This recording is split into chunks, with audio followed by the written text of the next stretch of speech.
Fala pessoal, bem-vindos aqui para o canal Lucro Lúdico. Hoje vamos aproveitar que o ano está acabando e a gente tem falado de bolsa aqui o ano inteiro com vocês.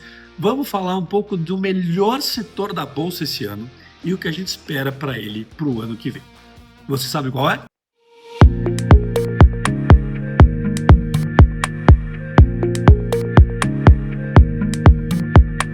Acertaram, galera. É isso aí. A gente vai falar do setor de construção civil aqui no canal Lucro Lúdico com vocês hoje, tá?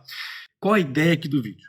É mostrar para vocês por que a gente está falando desse setor, o que fez ele desempenhar tão bem assim e o que a gente espera para ele e para as ações que o compõem no ano que vem.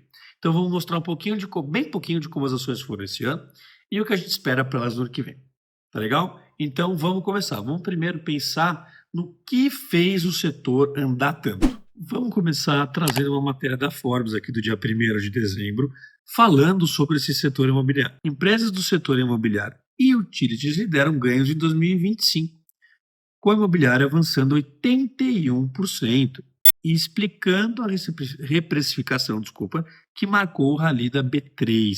Apesar da forte contribuição das blue chips, a reprecificação mais intensa ocorreu nos setores mais sensíveis ao ciclo de juros domésticos. Uma análise exclusiva feita pela Quantum Finance indica que o setor imobiliário, que inclui empresas de construção e incorporação, foi o grande protagonista em termos de ganho percentual. Então, bom, aqui está uma prova do que a gente está falando, né, gente? Este é o setor que mais subiu neste ano, ok?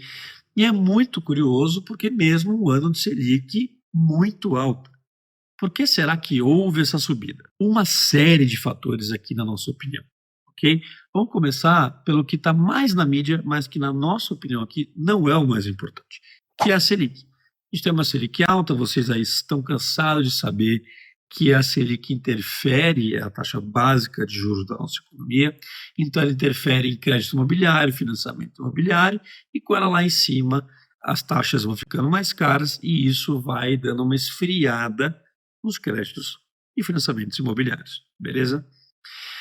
Mas já existia ao longo desse ano, e ainda mais para o ano que vem, uma expectativa de que a Selic vá começar a sofrer cortes, né? Teve gente que achou que esse ano ia cortar.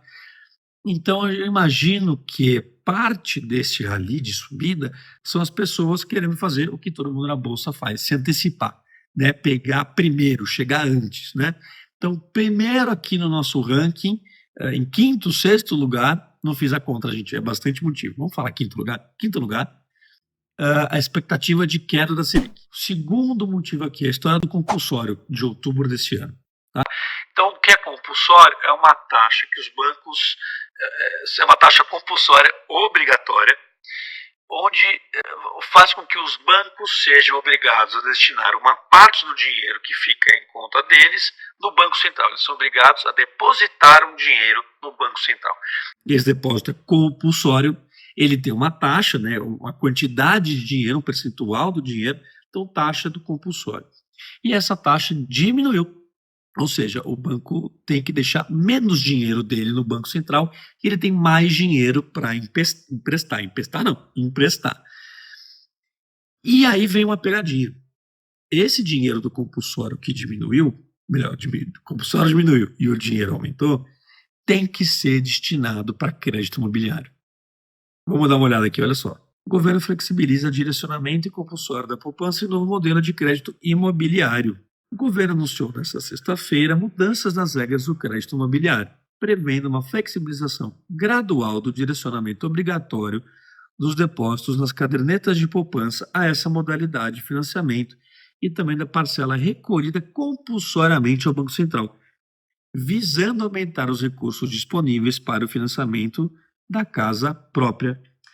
Parte da redução do compulsório entrará em vigor imediatamente, viabilizando, segundo o Banco Central, a liberação de 52,4 bilhões de reais a mais de recursos para o crédito imobiliário no primeiro ano, dos quais 36,9 bilhões de forma imediata. Então a gente está vendo, né, que é dinheiro na veia do setor imobiliário.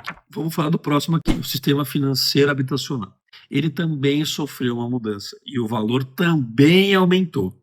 Vamos dar uma olhada aqui também. O valor máximo do imóvel financiado no âmbito do sistema financeiro da habitação passará de R$ 1,5 milhão para R$ 2,25 milhões. E a Caixa voltará a financiar até 80% do valor do imóvel. Os imóveis financiados dentro do novo modelo, que se enquadram nas regras do Sistema Financeiro da Habitação, poderão ter recursos do FGTS utilizados como parte do pagamento. E aí a gente vê o seguinte, então, mais uma facilitação, mais um motor aqui girando, né? Mais dinheiro na veia do setor imobiliário, e você ainda faz o FGTS girar. Muito interessante, né?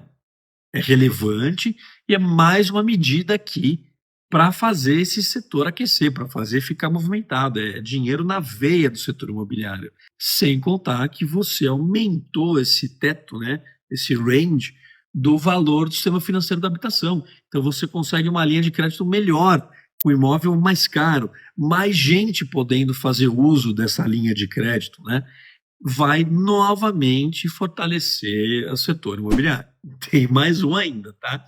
A Caixa liberou o uso do mesmo CPF para financiar mais de um imóvel, financiar 2 imóveis. Então, antes você tinha um financiamento rolando pela Caixa ali. Não podia ter outro, agora você pode. Agora, no mesmo CPF, você pode fazer 2 financiamentos. Mas, obviamente, né, gente? Mais uma facilidade aí para o setor imobiliário, mais uma facilidade para você financiar o seu imóvel, fazer essa máquina girar. Vocês estão vendo quanta coisa está rolando no setor imobiliário, quanta novidade está rolando? O que isso está fazendo, gente? Né? Está trazendo mais gente para o jogo. Você vê que eles frisam aqui na matéria. Investidores. Não é só gente comprando sua casa própria, é gente investindo em imóvel. A gente tem uma cultura aqui no Brasil, né, das pessoas terem essa necessidade de ter um imóvel. A gente fez um vídeo aqui no canal falando sobre financiar e tal, dá uma olhada, bem interessante. A gente tem essa cultura aqui no país de ter a necessidade, de sentir que se você não tem um imóvel próprio, você está na rua, você está desprotegido. Então, você mobiliza ali, seu patrimônio está salvo e ele vai valorizando com o tempo. Uma cultura muito nossa. E aí, essa medida aqui e todas as outras que falamos até então, estão trazendo mais gente para esse jogo, estão deixando mais gente jogar, mais gente podendo ser investidora. A diferença de um imóvel de 2,25 milhões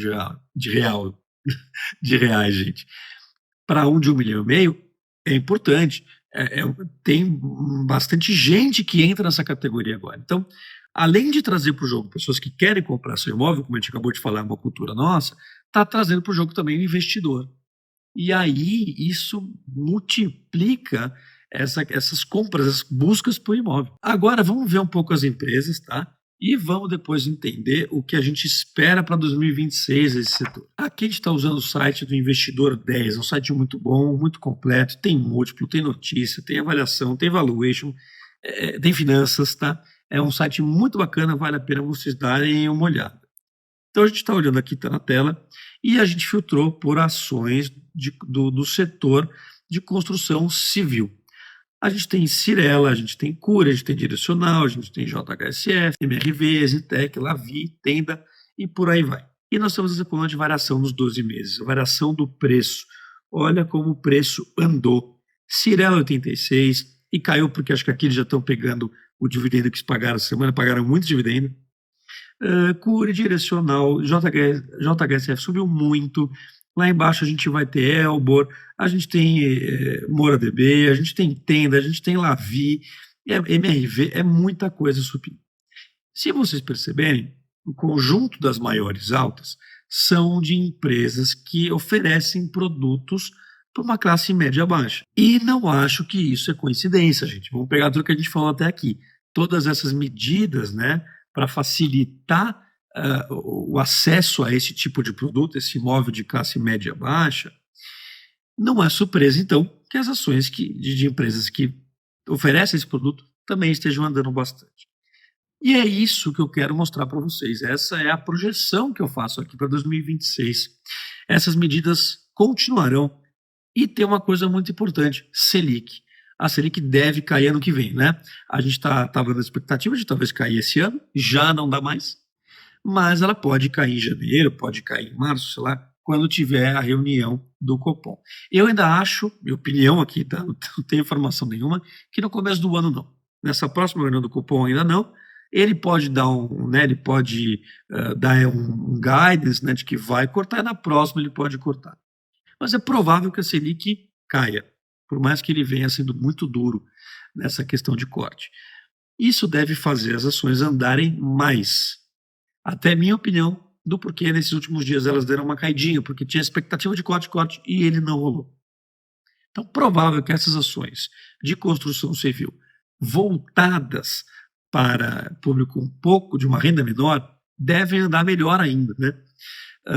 E é isso que a gente espera que aconteça.